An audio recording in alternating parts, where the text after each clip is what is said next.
큰 화재가 일어나게 됩니다. 사람들은 이구동성으로 소리 소문을 내기 시작했습니다. 그리고 사람들의 입가에 이 화재는 네로 황제가 불을 질러서 로마에 불을 질러 결국은 로마에 고통을 주려고 한 것이라고, 모든 것에 대한 잘못이 황제에게 쏟아지고 있었습니다. 여러분, 네로 황제는 그림 그리기를 좋아했죠. 그래서 로마에 불을 지르고, 그 큰 도시에 불을 지르고 불이 타고 있는 그 광경을 화폭에 담고자 했던 사람이기도 했습니다. 여러분, 그뿐만 아니라 불에 타서 고통당하는 사람들의 모습을 보고 안타까워하고 발을 동동 구르고 그들을 위하여 어떻게 하면 불을 꺼야 될 것인가. 여러분, 이런 궁리보다도 사람들이 아울성을 치고 신음소리가 나고 고통을 당하고 죽어가는 그런 장면들을 즐기는 참 잘못된 황제였던 것이죠. 사람들은 네로 황제가 불을 질렀다고 했고 정치적인 입지로 아주 위험한 상황, 위급한 상황이 되었습니다. 여러분, 그때 네로 황제에게 다가오고 있는 모든 로마 시민들의 그 화살을 기독교인들에게 돌리기 위해서, 이 불은 기독교인들이 불을 질러서 로마가 전복되기를 원하고 기독교인들이 불을 질러서 결국은 로마의 시민들을 죽게 하려고 도모를 했다. 여러분, 이런 소문을 퍼뜨리게 된 것이죠. 그래서 적지 않게 크리스찬들에게 환난과 핍박이 찾아왔습니다. 감당할 수 없는 불시험이 나타났습니다. 이 시험을 이길 수 있는 어떤 방법이 어디에도 없어 보였습니다. 그래서 무수한 크리스찬들은 이제는 더 이상 소망이 없다고 생각하고 불꽃이 흩어져서 여러분 피할 곳을 찾아 피난하기에 급급했죠. 잡히면 죽는 거였습니다. 예수를 그리스도로 영접하는 사람들이 잡히면 사명의 저항을 당하는 것입니다. 로마에 불을 질렀다고 하는 이 악명 높은 모함을 뒤집어 씌워가지고 죽음을 맛보게 하는 이 고통스러운 순잔을 피하기 위해서 성도들은 로마를 떠났습니다. 삶의 터전을 떠났습니다. 함께 예배하던 그 자리를 떠났습니다. 동고동락했던 형제 자매들과의 관계를 끊고 떠났습니다. 살기 위해서 떠나갔습니다. 여러분, 오늘 본문 말씀 베드로전서 1장 가운데 주시는 말씀은 바로 그런 상황을 우리에게 말씀해 주고 계시는 겁니다. 얼마나 끔찍한 환난과 고통이 찾아왔는지 6절 7절을 한번 보세요. 자, 우리 같이 한번 읽어볼까요? 베드로전서 6절 1장 6절에서 7절입니다. 시작.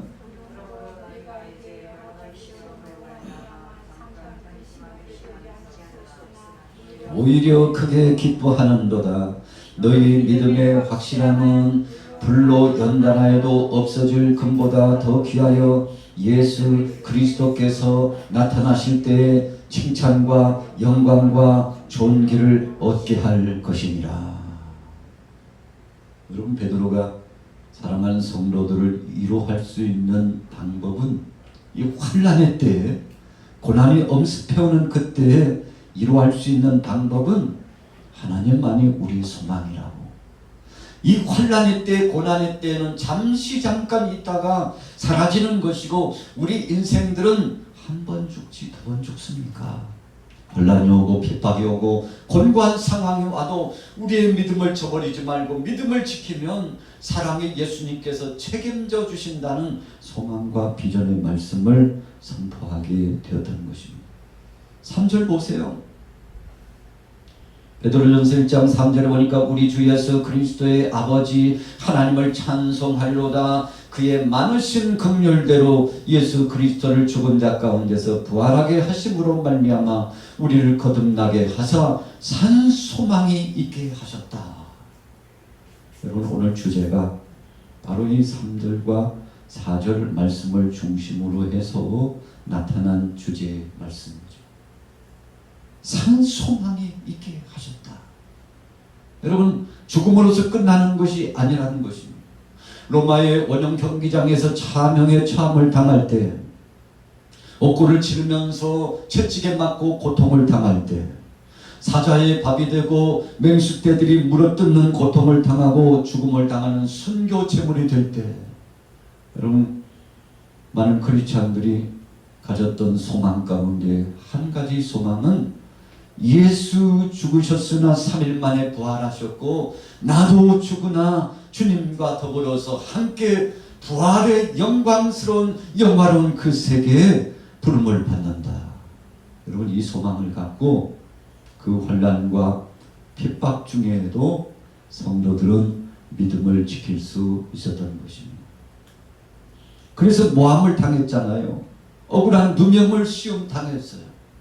예수 믿는 사람이기 때문에 약한 자라고 생각해서 세상 사람들이 그 모든 자신들에게 나타나게 될 위기감을 크리스찬들에게 덮어 씌워서 고통당하고 죽임을 당하게 하고 불이익을 당하게 하고, 그래서 희생양처럼 살았지만 여러분, 그것 때문에 억울하다고 말하지 않았습니다. 분이 이 속에서부터 들끓러 오라가지고 이제 누구 하나 보복하지 않으면 견딜 수 없겠다, 이런 마음을 갖지 않았다는 것입니다. 여러분, 오히려 하늘의 소망을 두고 장차 오실 예수 그리스도께서 분명히 심판하신다는 사실을 가지고 믿음으로써 사랑하는 형제 자매들을 용서하고, 그리고 자신에게 다가올 하늘의 신령한 상을 기대하면서 여러분, 자신의 남겨진 십자가 감당하는, 십자가를 짊어져야 되는 위대한 사역을 감당하게 되었던 것입니다. 여러분, 소망이 있어야 가능해요. 우리가 일상을 살아가면서 야, 내년도 어떡하지? 이런 걱정이 찾아오면요, 하루가 지옥 같은 삶이 되지 않아요. 오늘은 그럭저럭 이렇게 지냈지만 내일은 어떡하지? 내일은 어떡하지? 여러분, 이렇게 생각하는 순간 근심이 찾아오고 걱정이 찾아와서 찌는 듯한 무더위 속에 쓰러질 것 같은 열사병 가운데 고통을 당하는 사람처럼 기진맥진해가지고 여러분, 한숨이 절로 나오는 그런 삶이 이어져 나가는 거 아니겠습니까? 그러나 소망 없는 사람은 그렇지만 소망 있는 사람은 그렇지 않아요. 우리 예수 그리스도를 구주로 영접한 성도들은 하늘의 소망을 두기 때문에 여러분, 때로 세상 것이 이루어지지 않는다고 해서 그것 때문에요, 낙심하지 않습니다. 이 땅의 것을 얻지 못하고, 이 땅의 것을 통해서 만족을 누리지 못하고, 이 땅의 것을 통해서 어떤 영화를 누리지 못한다 할지라도 사랑의 주님이 내게 베풀어 주시고 우리 가정에 허락하신 하늘의 신령한 소망을 가지고 든든히 이겨나갈 수 있게 됐다는 것입니다. 오늘 베드로전서 4장 12절 13절에 보세요. 사랑하는 자들아, 너희를 실현하고 오는 불시험을 이상한 일 당하는 것 같이 이상히 여기지 말고 오직 너희가 그리스도의 고난에 참여하는 것으로 즐거워하라. 이런 불시험이 찾아왔어요. 이런 불시험이라고 하는 것은 모든 것을 다 타버리는 겁니다. 붙잡았던 것 다 타버렸어요. 세상에 희망이라고 생각했던 것 실오라기 하나 남기지 않고 쓸어가 버렸어요. 쓰나미처럼 쓸어가 버렸어요. 여러분, 이것이 불시험입니다. 여러분, 다 삼켜버렸어요. 존재 가치가 보이지 않은 시험이에요. 여러분, 그럼에도 불구하고 소망을 갖고 하나님의 은혜 가운데 다시금 재기하여 일어날 수 있는 능력과 권세가 나타났으니 왜 그런 것입니까? 베드로전서 4장 13절 이후에 말씀한 것처럼 오직 너희가 그리스도의 고난에 참여하는 것으로 즐거워하라 그랬어요. 여러분, 예수님이 나 대신 십자가상에 못 박혀 죽으신 것을 기억하고 얼마나 감사했는데, 그런데 나도 주님이 남겨주신 그리스도의 남은 고난을 담당하고 예수님과 더불어서 함께 십자가를 지는 이 고난의 승잔을 마시게 되었으니, 여러분 초대교회 성도들은 이런 믿음 때문에 고난을 달게 받았다는 것입니다. 우리가 현대를 살아가면서 2020년, 21년 지나면서 코로나 상황 가운데 참 감염병 때문에 적지 않게 어려움을 많이 당하고 있잖아요. 여러분, 이 어려움 속에서 우리가 이겨나갈 수 있었던 비결이 무엇입니까? 우리 대한민국뿐 아닙니다. 세계 많은 사람들이 지금도 절망감에 빠져 있어요. 정치, 경제, 문화, 사회, 교육, 군사, 여러분 제발 모든 분야가 어렵습니다. 정말 IMF, 여러분 이것은 일도 아니에요. 우리가 오일 쇼크가 와가지고 세계가 경제가 흔들릴 때가 있었죠. 여러분 그것도 이유가 아니에요. 지금은 세계 모든 족속들이 죽느냐 사느냐의 문제 앞에 여러분 그 시험의 무대에 있어요. 여러분 그럼에도 불구하고 이것을 영적으로 보지 못하고 하나님이 이 시대에 대한 경종의 말씀이요 심판의 말씀이요 그래서 하나님이 때리시는 매라는 사실을 알지 못한 채 여러분 탈출구를 세상에서 찾으려고 하고 해결할 수 있는 이 키를 세상 방법으로 찾으려고 하는 사람들이 있는데 여러분 얼마나 어리석은 겁니까? 우리의 노력과 우리의 힘씀과 지혜는 한계가 있습니다. 여러분 그래서 하나님을 의지하는 것인데 초대교회 사랑하는 성도들, 이 디아스포라 흩어졌던 성도들이 힘을 얻을 수 있었던 것은 예수 그리스도 안에서 고난받는다는 사실을 믿음으로 받았기 때문에 그렇습니다.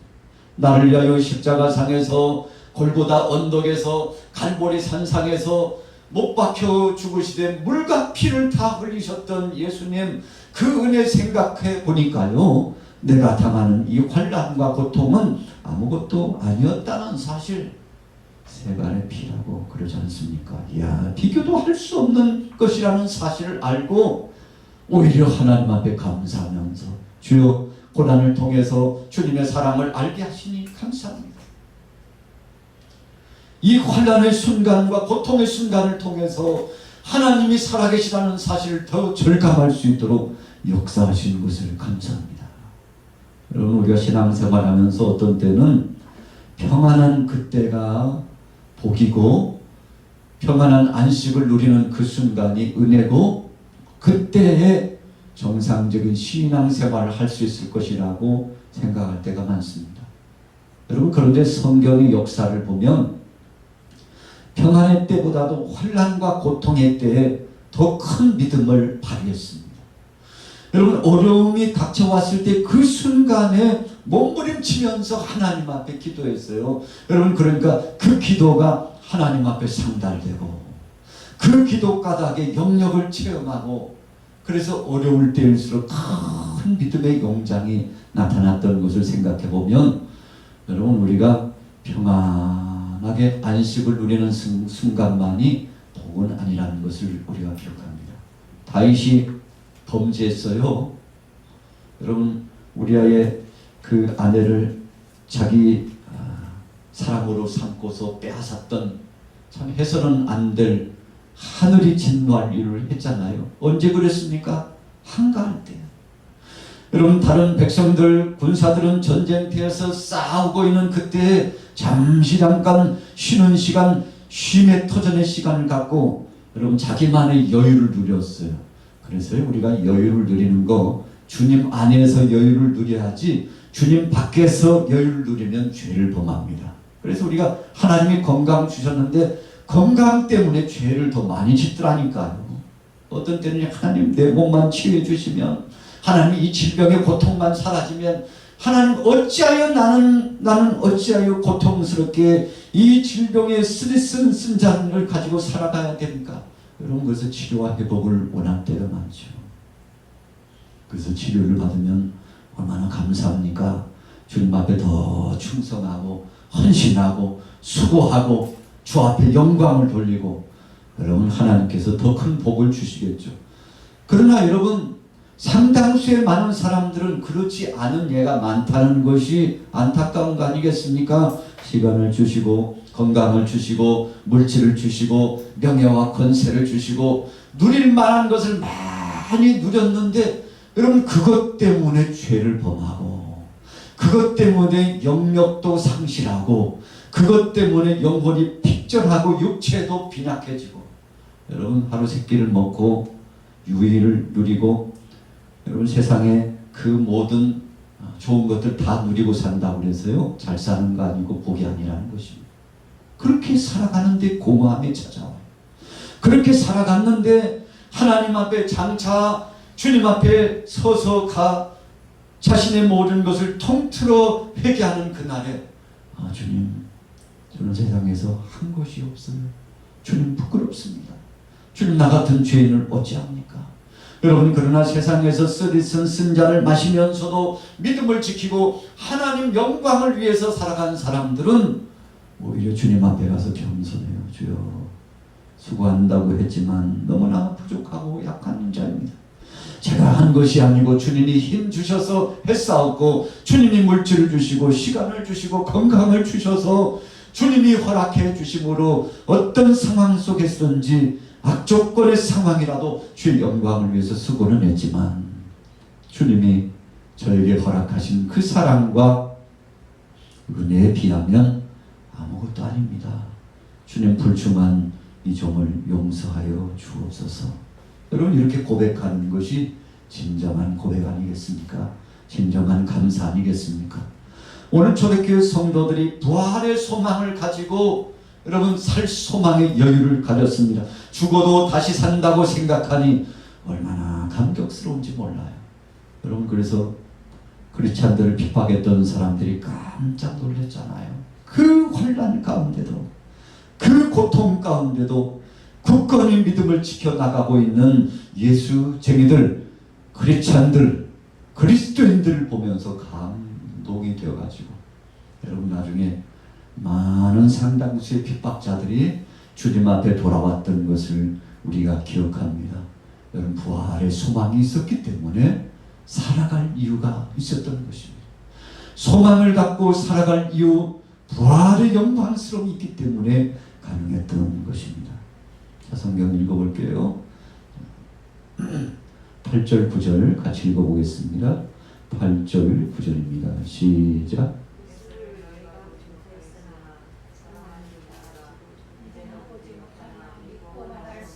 영광스러운 즐거움으로 기뻐하니 믿음의 결국 곧 영혼의 구원을 받음이라. 아멘. 여러분 8절 말씀을 보면 참 기가 막힌 은혜의 말씀입니다.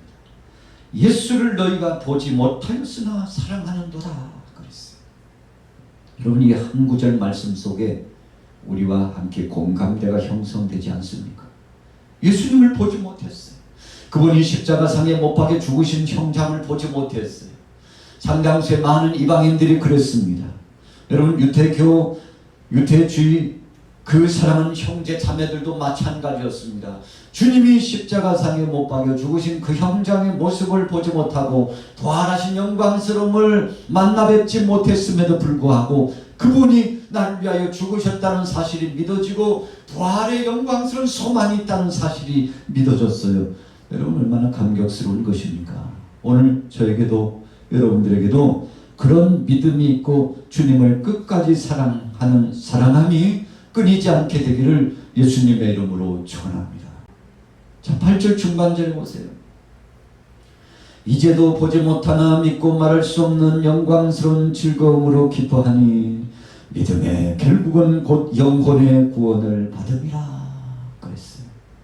여러분 말할 수 없는 주님의 그 은혜의 사랑이 있고 정말 눈으로 볼 수 없고 귀로 들어 확인할 수 없고 손으로 만질 수 없는 것이지만 그러나 믿음으로 받아들여졌어요. 여러분 이것만큼 복되는 것은 없습니다. 그래서 부활하신 예수님께서 제자들에게 오셨죠. 그리고는 부활하신 몸을 보여주셨어요. 그런데 그 중에 도마가 그 자리에 없었습니다. 나중에 들어와서 예수님이 다녀가셨다고 하니까 깜짝 놀랐죠. 아니 그럴 리가 있느냐. 십자가상에 못 박여 죽으신 그분이 살아나다니 믿을 수가 없었어요. 그래서 나는 그분의 옆구리에 깊숙한 창자국과 손의 못자국을 내 손으로 만져보고 내 눈으로 확인해 보지 않고는 믿을 수 없다고. 여러분, 도마가 얼마나 한편으로는 서운하고 아쉽기도 하고 그 주님을 만나 뵙지 못했던 것에 대한 서운함도 여러분 그 속에 가득 찼는데 사랑의 예수님께서 도마와 함께 해주셨습니다. 도마야, 이리 와. 내 옆구리에 네 손가락을 넣어봐. 네 손으로 만져봐. 창자국이 지금도 네 손으로 만져봐. 그대로 열상이 지금 남아있잖아. 여러분, 그리고 손의 못자국도 확인해보라고 말씀했습니다. 도마는 주님을 뵙고 여러분 감격스러운 눈물을 흘렸을 겁니다. 그때 예수님 말씀하셨어요. 보지 못하고 믿는 자가 더 복이다. 보지 못하고 믿는 자가 더 복되다고 했습니다. 여러분, 세상 사람들은 어떤 때 그렇게 우리에게 말합니다. 하나님이 계시다면 보여줘보라고. 좀 기적을 일으켜보라고. 하나님이 살아계시다면 지금 당장 깜짝 놀랄 만한 이적을 좀 나타내보라고. 그러면 믿겠다고. 그래서 믿는 사람도 물론 있겠죠. 그러나 대개면 여러분 90 이상은요, 기적을 보고 믿으려고 했던 사람들은 기적이 떠나가고 고난이 오고 시련의 아픈 사연들이 나타나고 환난이 찾아오고 몸에 질병과 고통이 찾아오고 내가 가지고 있던 모든 소유가 내 눈앞에서 사라져버리는 그 순간에 믿음도 함께 쫙 사라져요. 여러분, 그래서 예수님 그렇게 말씀하신 거예요. 보지 않고 믿는 것이 복되다는 것입니다. 우리가 기적, 이적의 역사를 체험하는 것, 여러분 우리에게 신앙생활하는 데 도움은 되겠지만 그러나 그거 보고 믿겠다고 하는 사람은 참 믿음의 사람이 아닙니다. 보지 않고도 믿는 사람이 큰 믿음의 사람이요. 이런 사람을 통해서 주님께서 영광을 받으시고 은혜로 함께 역사하여 주실 줄로 믿습니다. 오늘 구절에 분명히 말씀했어요. 믿음의 결국은 곧 영혼의 구원을 받으리라. 여러분, 다른 말로 표현하면 천국 소망이 없다면 가장 불쌍한 사람이라는 것입니다. 하늘의 신령한 소망이 없다면 그 사람만큼 측은지심을 가질 수밖에 없는 사람은 없다는 것입니다. 우리가 고린도서의 말씀을 통해서 바울이 그리스도인들에게 선포했습니다. 이것은요, 담대한 선포예요. 여러분, 우리가 만약에 부활이 없다고 한다면 우리는 세상에서 그 어떤 사람보다도 가장 불행한 사람입니다. 여러분, 역설적인 표현이죠. 부활이 있기 때문에 세상에서 가장 보람되고 소망이 넘치는 사람이라는 것을 말씀하고 있는 거 아닙니까? 여러분, 그래서 오늘 여러분들도 하나님의 은혜 가운데 최선의 경주를 다하되 여러분 부활의 소망 주신 것을 감사하면서 주님 앞에 영광을 돌리시게 되기를 예수님의 이름으로 축원합니다. 오늘 저나 여러분들이나 하늘의 신령한 소망, 부활의 소망 때문에 지금까지 온 거 아니겠습니까? 여러분, 그래서 하나님 영광을 돌리면서 어쩌든지 주여 나의 남은 삶 동안에 주님 영광을 위하여 살아갈 수 있도록 은혜를 더하여 주옵소서.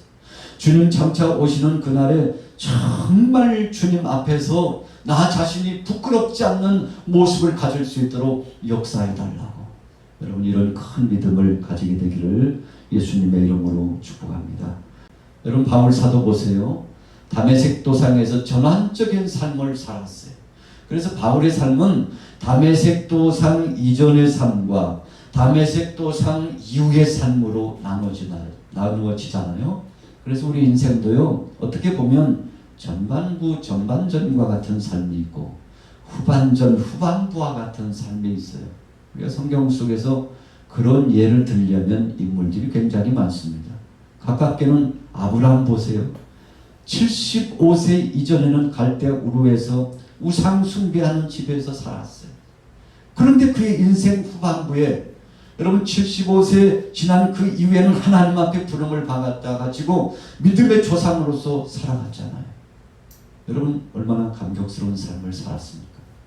모세도 40세에 하나님이 저를 쓰시기를 원했지만 하나님이 쓰시지 않았어요. 미디안 땅 광야로 보냄을 받았습니다. 그래서 80세가 되기까지 그는 때를 기다려야 됐습니다. 그래서 80세 이전의 모세와 80세 이후의 모세의 삶으로 바뀌어지고 있지 않습니까? 전환적인 역사가 있었습니다. 오늘 여러분들에게 있어서 정말 소망을 갖고 내 삶에 있어서 새로운 삶이 출발되었다고 할 만큼 그런 회복의 역사를 갖게 되는 영광스러운 순간이 언제부터 있었습니까? 여러분, 지금 혹 그런 전환점의 역사가 필요하다면 성령 안에서 믿음으로 갖게 되기를 예수님의 이름으로 축복합니다. 소망을 갖고 살아가는 사람, 특별히 부활의 소망을 갖고 살아가는 사람은 살아갈 이유가 있는 것입니다. 오늘 본문에 베드로는 사랑하는 초대교회 흩어진 성도들을 향하여 여러분, 믿음의 결국은 구원입니다. 우리의 영원 구원입니다. 영원 구령의 하늘의 소망 가지면 여러분 다 이길 수 있습니다. 자족할 수 있습니다. 삶의 비결이 있습니다. 어떤 상황 속에서든지 승리할 수 있습니다. 그러니 낙심하지 말고 믿음으로 나가세요. 믿음으로 나가세요. 여러분, 이런 선포적인 말씀이 저들에게 위로가 되었던 것처럼 오늘 여러분들에게도 힘이 되시고 위로가 되시고 능력이 되시기를 예수님의 이름으로 축복합니다. 나가는 자 다 찬송할 때에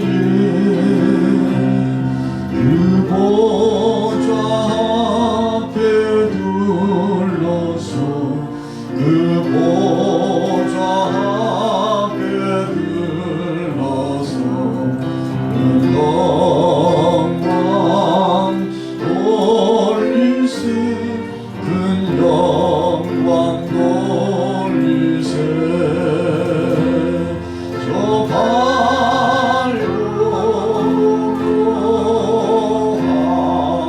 시원 성장하여 가세 내 주의 찬란한 선의 찬송